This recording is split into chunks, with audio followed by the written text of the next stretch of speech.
Nah saudara, kenapa hari ini nuansanya gelap ya? Sampai saya minta tolong wajah saya disorot. Gambaran saya tadinya lampunya adalah kayak Mr. Bean atau 777 gitu ya. Jadi pas mimbar itu ada lampunya, ya Buk ya, tahu ya. Ting, Mr. Bean, ting. Jadi gelap semua, tapi di atas kepalanya ada lampu. Jadi tetap pembicaranya atau yang di atas mimbar bisa terlihat. Tolong nanti dipikirin ya, anak-anak ya. Caranya gimana kayak Mr. Bean gitu, gelap semua, tapi yang di sini tersorot mukanya ya, dan yang audiens bisa melihat. Oke, nah kenapa nuansanya gelap? Mungkin itu pertanyaannya Bapak Saudara. Gelap itu saudara-saudara sekalian adalah lambang daripada kekelaman. Gelap adalah lambang daripada penderitaan, kesengsaraan, kesusahan, dan kesulitan. Sehingga di Jumat Agung ini kita menggunakan baju warna gelap, gitu ya, warna gelap. Lalu backgroundnya juga gelap, semuanya serba gelap yang menandakan kekejaman, kekelaman, kepedihan, kesusahan, dan kesulitan. Itu adalah lambang daripada Jumat Agung.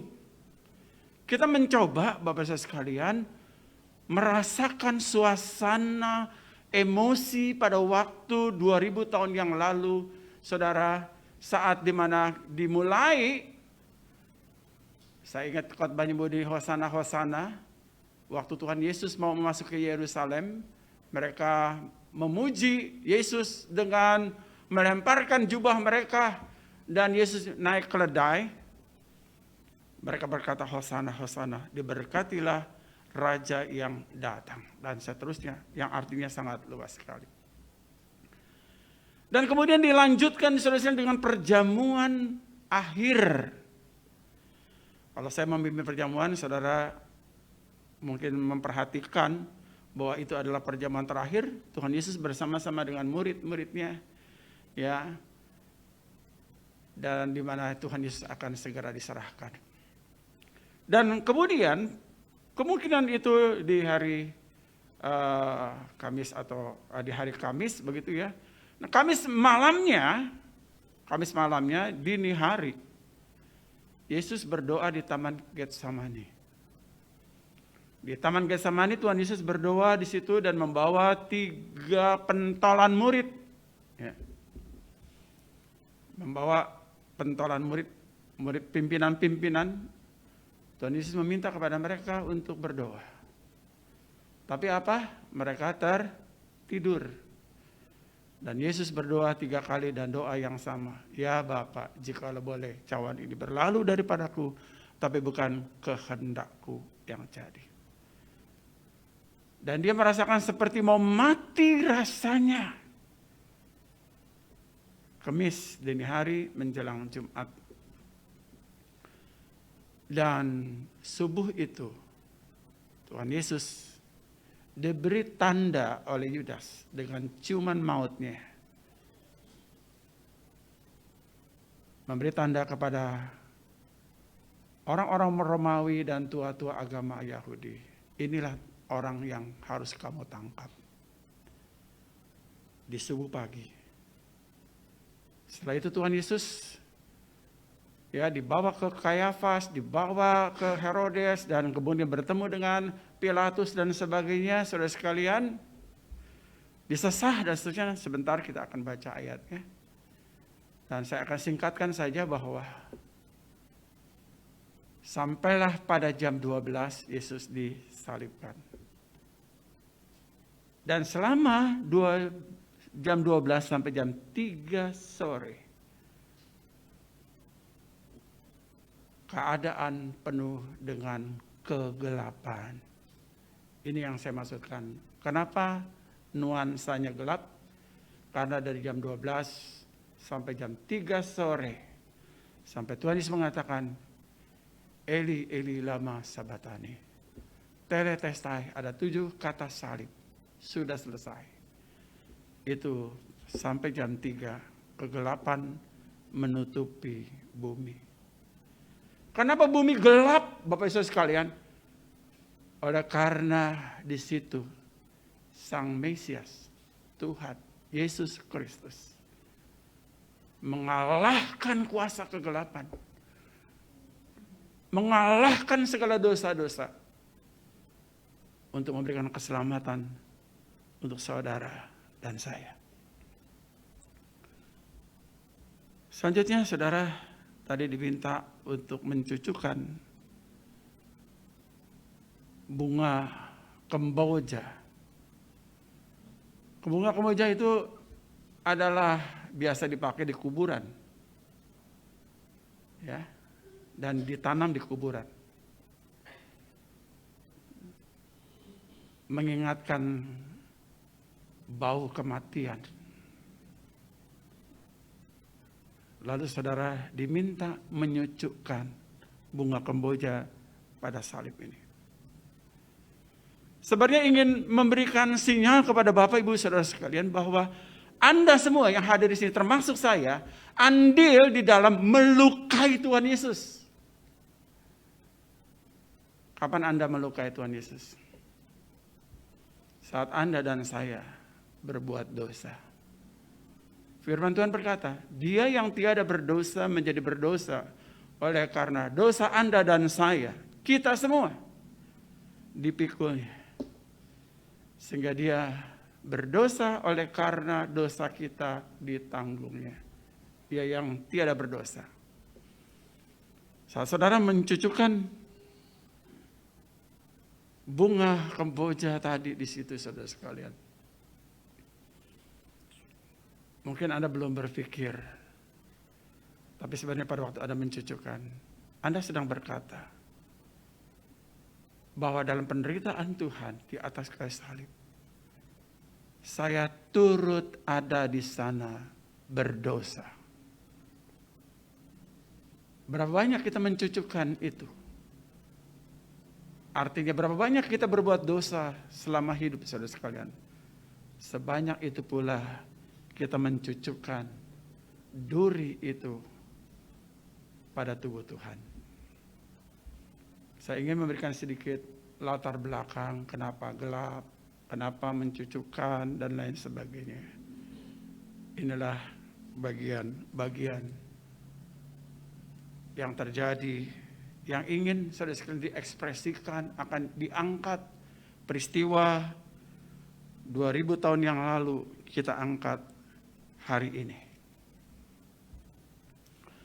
Orang gereja-gereja lain mulai dengan puasa, ingin lebih merasakan lagi. Teman-teman di gereja Katolik mereka mengadakan perjalanan salib, Via Dolorosa, dengan mencambuk, memikul salib, ingin merasakan semua itu. Memang tidak ada pengaruh apapun karena Tuhan Yesus sudah menggenapi dosa-dosa manusia. Mungkin kita mentertawai mereka, fragmen aneh dan lain sebagainya. Tetapi saya pikir orang yang memerankan itu, dia ingin merasakan apa sih yang sebenarnya dirasakan. Tapi apapun yang dicoba untuk kita merasakan itu tak pernah sebanding dengan penderitaan Tuhan. Saudara bayangkan dari Kamis dini hari sampai sore dia tidak tertidur, dia harus mengalami aniaya dan lain sebagainya. Nanti kita lihat selanjutnya. Saya akan bacakan Yohanes 19 ayat 1 dan seterusnya. Demikian firman Tuhan. Lalu Pilatus mengambil Yesus dan menyuruh orang menyesah dia.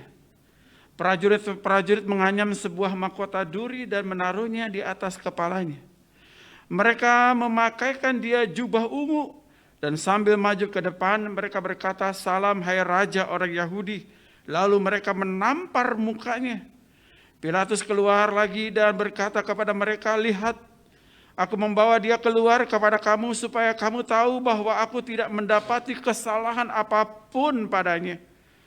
Lalu Yesus keluar bermahkota duri dan berjubah ungu, maka kata Pilatus kepada mereka, lihat manusia itu. Ketika imam-imam kepala dan penjaga-penjaga itu melihat dia dan berteriak mereka, salibkan dia, salibkan dia. Kata Pilatus kepada mereka, ambillah dia dan salibkanlah dia, sebab aku tidak mendapati kesalahan apapun padanya. Yang berbahagia adalah mereka yang membaca, mendengar, dan melakukan firman Tuhan. Tema kita pada hari ini adalah mahkota duri. Saudara, mahkota, saudara sekalian, dipakai saudara sekalian untuk siapa? Untuk raja-raja. Dan mahkota itu biasanya saudara sekalian terdiri dari apa? Saudara sekalian, dari logam mulia, emas, perak, perunggu. Lalu bertahtakan berlian, intan berlian, saudara sekalian, jamrud dan lain sebagainya, sesuatu yang sangat berharga. Dari barangnya saja, dari materialnya sangat bernilai tinggi. Dan siapakah yang memakai mahkota? Tentu Bapak Saudara sekalian adalah para raja, para pembesar-pembesar. Yang artinya bahwa orang yang dimahkotai itu mereka mempunyai kekuasaan, dia mempunyai power, dia bisa mengatur segala sesuatunya. Dan tanda bahwa orang yang memakai mahkota, dia akan didengarkan dan semua orang menurutinya, dan ia bisa melakukan apapun karena kekuasaan ada pada orang yang memakai mahkota. Daripada mahkota di mana orang-orang memakai mahkota. Dan semua orang, rakyat, pada waktu raja itu memakai mahkota, semua harus berlutut, harus menghormati takhta itu. Tetapi saudara sekalian, apa yang terjadi saudara sekalian? Bahwa Tuhan Yesus tadi dikatakan ditangkap dan disesah. Dan pada waktu Tuhan Yesus ditangkap dan disesah, dikatakan mereka memakaikan Yesus dengan baju ungu, dengan buluh, tongkat, dan mahkota duri. Nah saudara, apa maksud daripada mereka menggunakan itu semua alat-alat itu Bapak Ibu sekalian? Tidak lain dan tidak bukan Bapak Ibu adalah untuk mengolok-olok dia. Untuk mengolok-olok dia. Jubah ungu yang dipakaikan adalah jubah yang merupakan jubah kebesaran. Dan biasa raja-raja itu menggunakan tongkat. Yang menandakan itu tongkat estafet kepemimpinan dan tongkat yang berwibawa. Dan mereka juga memberi Yesus dengan mahkota. Nah saudara, mahkota itu saudara sekalian adalah merupakan sejenis tumbuhan yang namanya Pilurus spina Christi. Sebuah pohon onak atau pohon duri. Dan pohon duri itu melambangkan apa saudara sekalian? Kalau Anda dan saya membaca kitab Kejadian, bahwa itu adalah bagian daripada kutukan. Pohon duri adalah bagian daripada kutukan, beban dan sesuatu yang sangat berat sekali. Mereka menjalin saudara sekalian pohon daripada spina Christi itu saudara. Memang kalau saudara pergi ke Museum Alkitab, saudara akan menemukan pohon itu. Museum Alkitab itu membawanya dari Israel pohon itu, lalu menanamnya. Ada di pelataran di Museum Alkitab. Dan kemudian saudara sekalian, apa yang dikatakan oleh orang-orang di sana tentang pohon spina Christi ini saudara sekalian? Bahwa yang dipakaikan kepada Tuhan Yesus itu saudara adalah pohon spina Christi atau pohon duri saudara sekalian yang usianya ratusan tahun. Saya percaya atau tidak percaya. Karena saya tidak mengerti pohon ini. Pohon yang ratusan tahun. Karena saudara sekalian, pohon yang masih muda, tentu saudara sekalian tidak tajam durinya. Dan mungkin akan pendek saja. Tapi kalau Anda melihat, dan Anda juga ada di sana, dan mereka punya koleksi tentang mahkota duri, saudara. Yang panjang durinya itu antara 4 sampai 5 cm. 4 sampai 5 cm kira-kira seperti ini, saudara. Artinya memang pohon duri itu, saudara, Spina Christi itu sudah tua. Di mana duri-durinya sangat panjang, 4 sampai 5 cm dan tajam. Pada waktu mereka menjalin, saudara sekalian, daripada mahkota itu, saudara, tentu duri-duri yang 4 sampai 5 cm itu akan menonjol ke sana dan ke sini. Ya, kalau saudara bisa bayangkan seperti ini. Nah, saudara, duri itu akan tajam. Dan gak mungkin orang memegang mahkota itu dengan durinya, lalu memasukkan ke kepala Tuhan Yesus. Dia akan terluka. Dia pasti akan terluka. Lalu bagaimana caranya mereka memasukkan mahkota duri ini ke kepala Tuhan Yesus? Pasti saudara sekalian bahwa dia menjalin mahkota itu, saudara sekalian, diameternya, saudara, harus lebih kecil dari kepala Tuhan Yesus.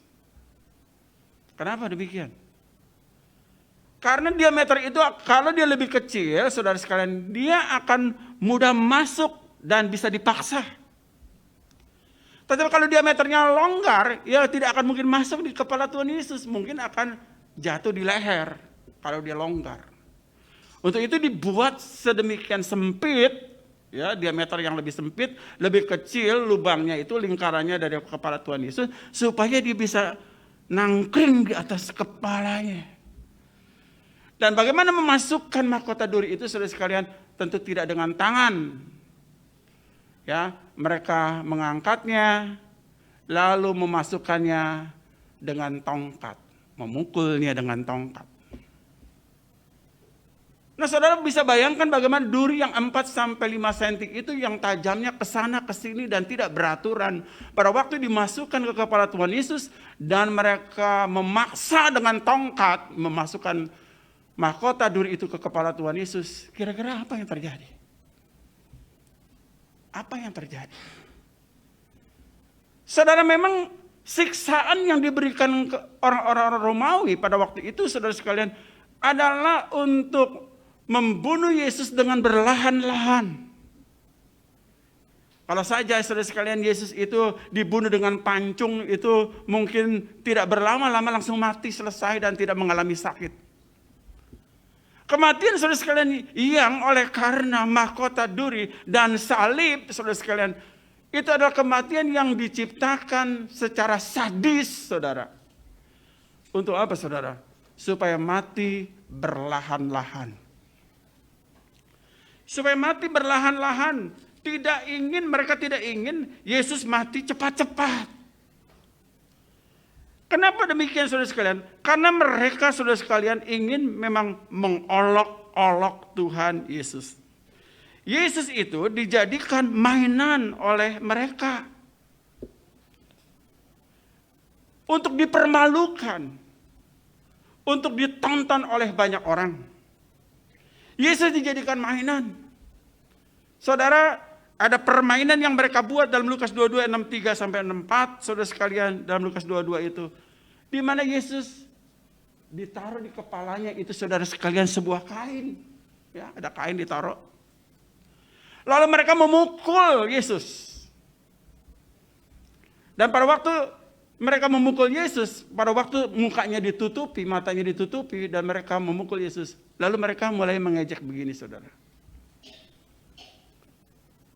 Kalau bahasanya saya mungkin begini, kamu tahu nggak siapa yang memukul kamu? Kamu kan Tuhan, kamu kan Raja, kamu kan Mesias. Coba sebut siapa yang memukul kamu. Dari banyak prajurit itu, tunjukkan hebatnya kamu itu.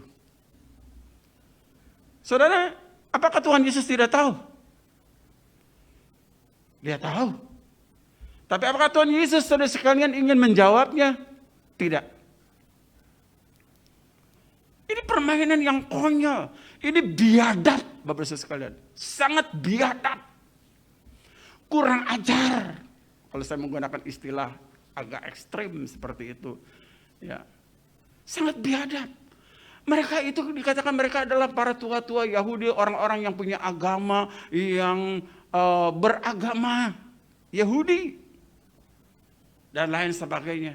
Tapi mereka bisa lakukan itu dengan cara yang kejam. Saya jadi teringat seorang penggiat sosial, Ade Armando, yang masuk ke tengah-tengah hari Senin kemarin, saudara sekalian. Dia masuk ke situ memberikan dukungan kepada mahasiswa. Tapi ada orang-orang, saudara sekalian, yang memukuli dia.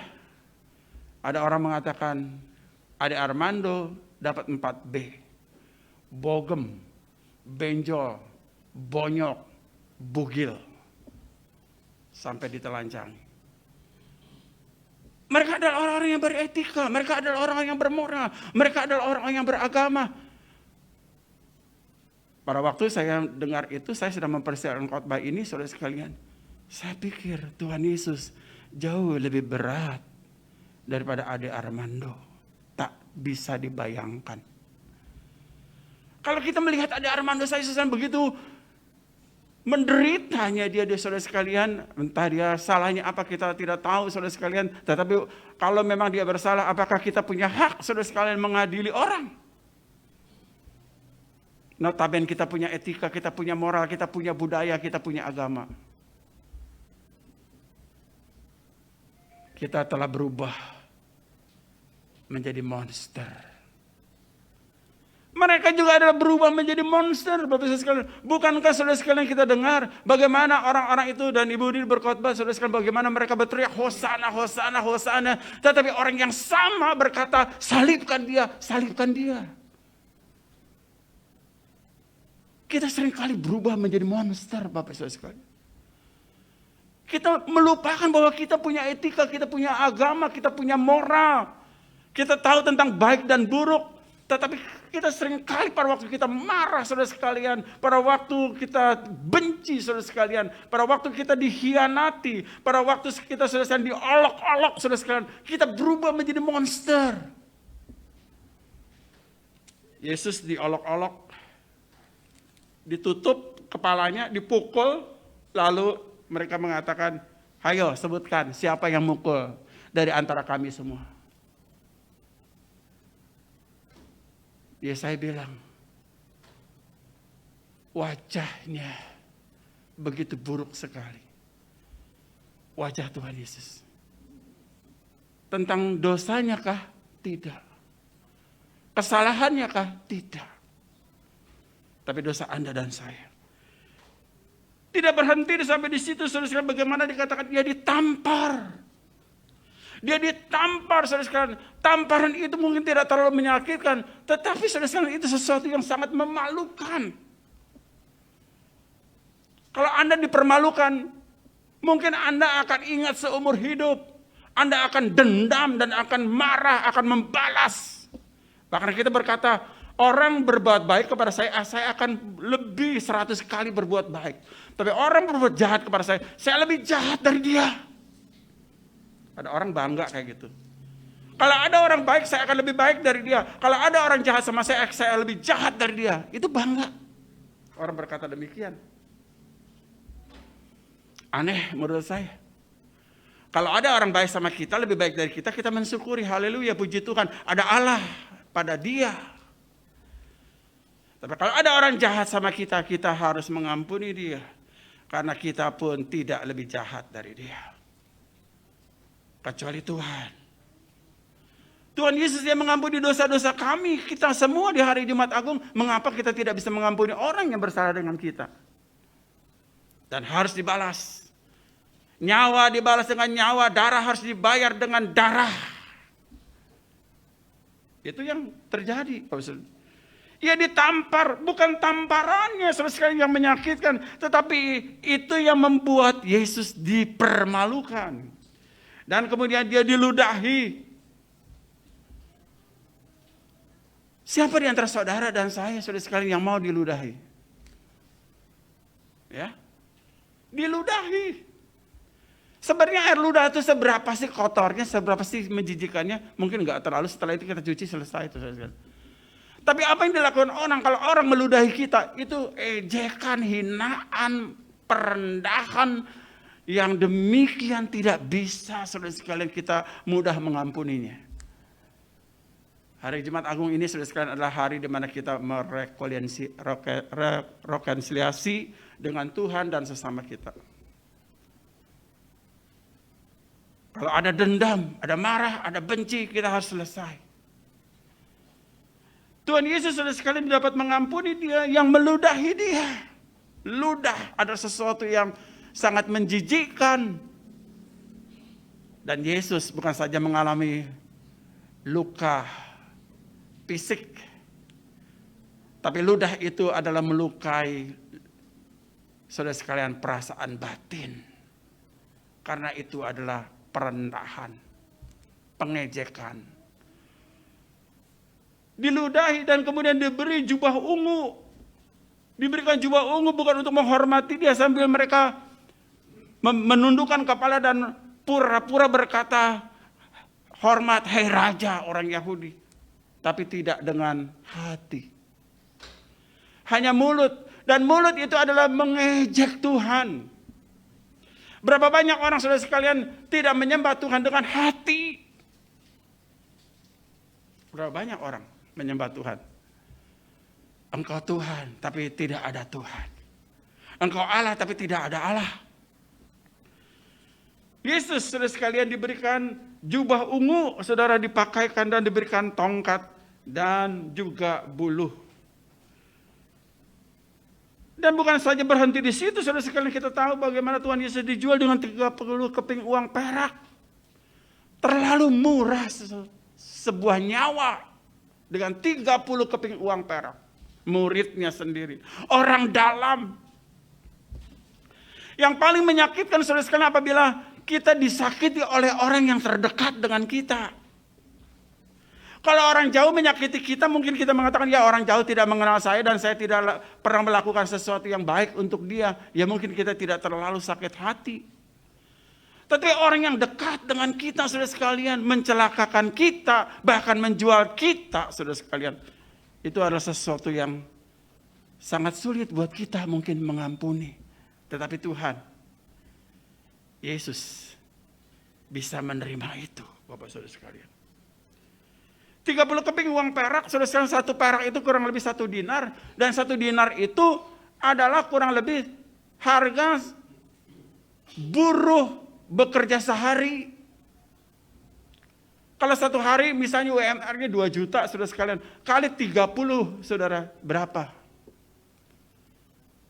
Ya, murah. Ada orang yang mengatakan harga Yesus itu, nyawa Yesus hanya 200.000 sampai 5 juta. Murah sekali nyawa Tuhan Yesus. Semua itu Bapak Saudara sekalian, dia harus alami untuk dosa Anda dan saya. Dia mengalami 4B tadi, saudara sekalian, yang dialami oleh Ade Armando, saudara sekalian. Bogem, ya ditampar, banyak seluruh tubuhnya itu, saudara sekalian, karena dipatahkan, saudara. Dan kemudian dia ditelanjangi, saudara sekalian, karena jubah itu diambil dan diundi sedemikian rupa, saudara. Dan itulah yang dialami oleh Tuhan Yesus. Dia lebih dari 4B itu. Dipermalukan di banyak orang. Lalu saudaraku yang kasih, apakah Tuhan Yesus itu setelah dihinakan dan dia hanya diberikan mahkota duri, dia tidak bisa menjadi raja dan dia bukan raja?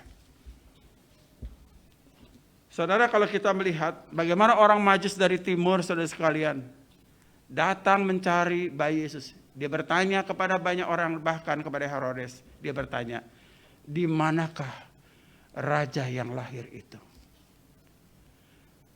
Saudara, dari lahirnya saja, saudara sekalian, bagaimana Tuhan Yesus dicari oleh orang Majus yang dari timur, jauh beribu-ribu mil, saudara sekalian. Mereka adalah para ahli ilmu falak, ilmu alam. Dan di dalam pelajaran mereka, bahwa pada waktu itu, ya, akan lahir seorang raja. Dan Yesus, saudara sekalian, adalah raja itu, saudara sekalian, sampai Herodes ketakutan dan gemetar.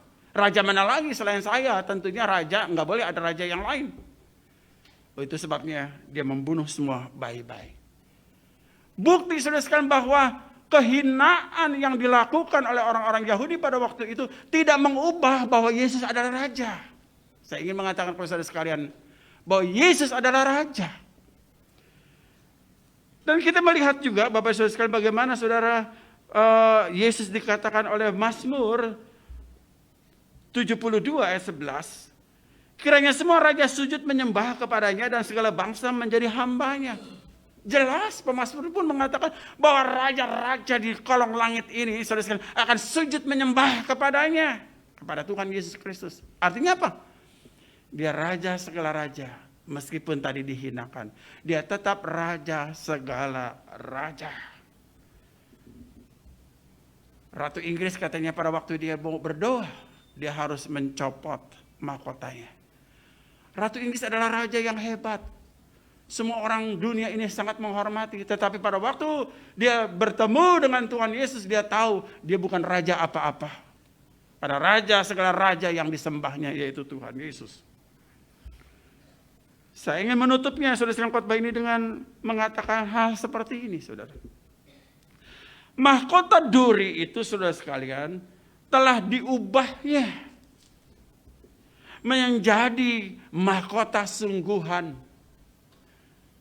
Karena dikenakan di kepala Tuhan. Kenapa demikian Bapak sekalian? Firman Tuhan berkata begini Bapak, Ibu yang dikasihi Tuhan Yesus. Bahwa apa yang dikatakan sia-sia bagi dunia, dikatakan, maka tidak menjadi sia-sia bagi Tuhan. 1 Korintus 1 ayat 27-29 demikian. Kita lihat terbalik. Apa yang dianggap dunia itu sia-sia, mahkota duri apakah menjadi mahkota sungguhan? Apakah jubah ungu itu yang untuk dimain-mainkan, apakah tidak menjadi jubah sungguhan, menjadi jubah raja? Firman Tuhan berkata demikian. 1 Korintus 1 ayat 27-29. Tetapi apa yang bodoh bagi dunia, dipilih Allah untuk memalukan orang-orang yang berhikmat. Dan apa yang lemah bagi dunia, dipilih Allah untuk melakukan apa yang kuat. Dan apa yang tidak,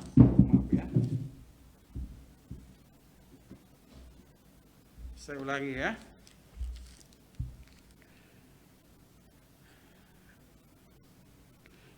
Saya baca lagi. Tetapi apa yang bodoh bagi dunia, dipilih Allah untuk untuk memalukan orang-orang yang berhikmat.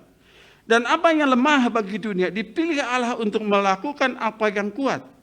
Dan apa yang tidak terpandang dan yang hina bagi dunia, dipilih Allah, bahkan apa yang tidak berarti, dipilih Allah untuk meniadakan apa yang tidak berarti, supaya jangan ada seorang manusia pun yang memegahkan diri di hadapan Allah. Nah, saudara, kita lihat di sini ya. Apa yang dianggap oleh dunia ini sia-sia, pada waktu Allah ada di sana, malah Allah mengubah yang sia-sia itu, saudara sekalian, menjadi sesuatu yang berfaedah. Apa yang hebat menurut dunia, saudara sekalian, itu menjadi kesia-siaan bagi Allah. Tetapi apa yang dianggap oleh dunia itu sia-sia, saudara sekalian, menjadi kemuliaan bagi Allah. Saudara, kembali pada tema kita.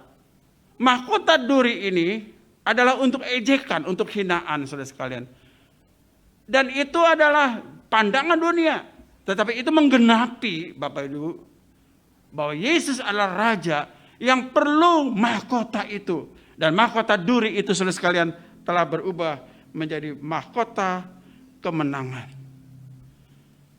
Anda dan saya boleh melihat hal itu, saudara sekalian, bahwa mahkota duri itu telah berubah menjadi mahkota kehidupan, mahkota kebenaran, mahkota yang tidak binasa, mahkota sukacita, mahkota kemenangan, mahkota kesetiaan.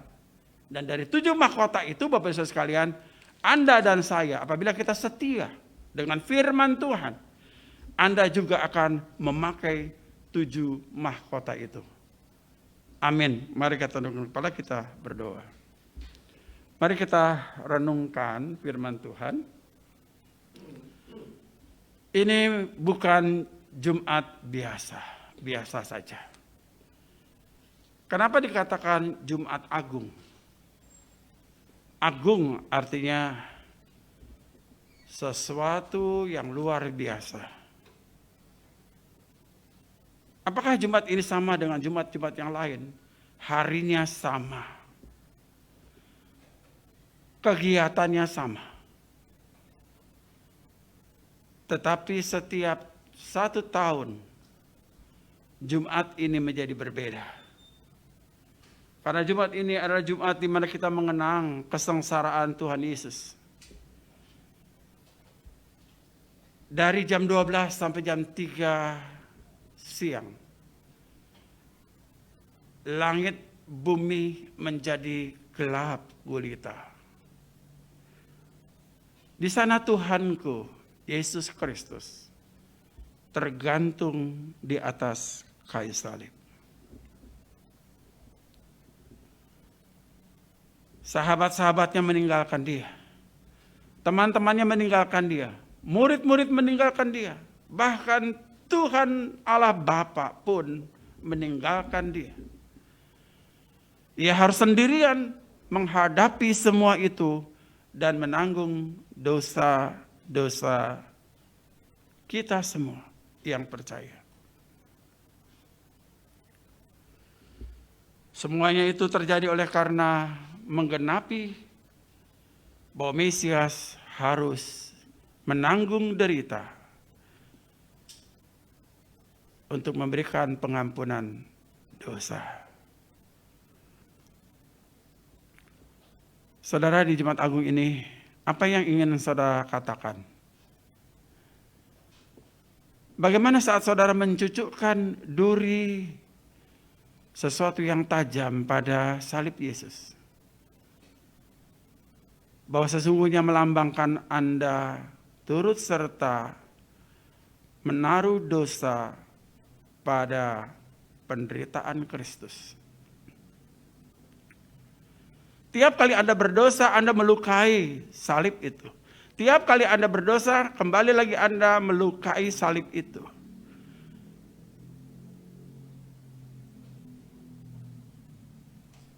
Tidakkah kita menjadi takut dan gentar pada waktu kita berdosa karena kita melukai lagi salib itu?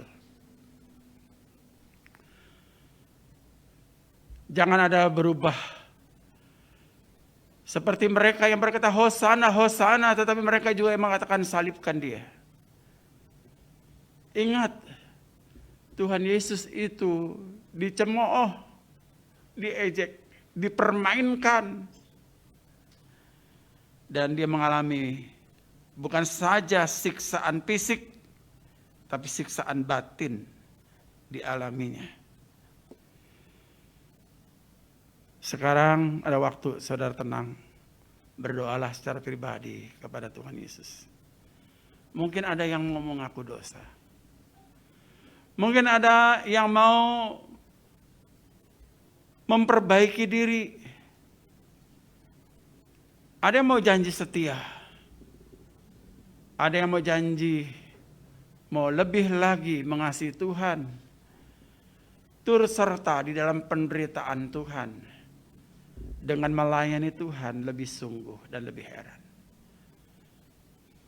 Atau yang selama ini Anda acuh tak acuh dengan Tuhan Yesus. Bahkan mungkin Anda menggunakan musibah pandemi ini untuk membenarkan diri sendiri. Dengan alasan-alasan, inilah waktunya. Bahwa Yesus mau lakukan sesuatu untuk Anda dan saya. Pengorbanan Anda tidak terlalu besar dibandingkan dengan pengorbanan Kristus. Paulus berkata, kehormatanku, mahkotaku adalah yaitu melayani Tuhan dan turut serta di dalam penderitaan Tuhan. Justru dalam penderitaan, kesusahan yang Paulus alami, ia merasakan bahwa ia turut serta dalam penderitaan Tuhan. Dan itu adalah kebanggaan Paulus. Menderita untuk Tuhan adalah kebanggaan bagi Paulus. Meskipun mati, nyawa taruhannya. Terima kasih Bapak, pada pagi hari ini, biarlah Roh Kudus bercakap-cakap pada kami pribadi, pas pribadi, memberi makna yang lebih dahsyat tentang Kristus yang sudah mati bagi kami. Di dalam nama Tuhan kami, Yesus Kristus, kami sudah berdoa. Amin. Saya serahkan selanjutnya.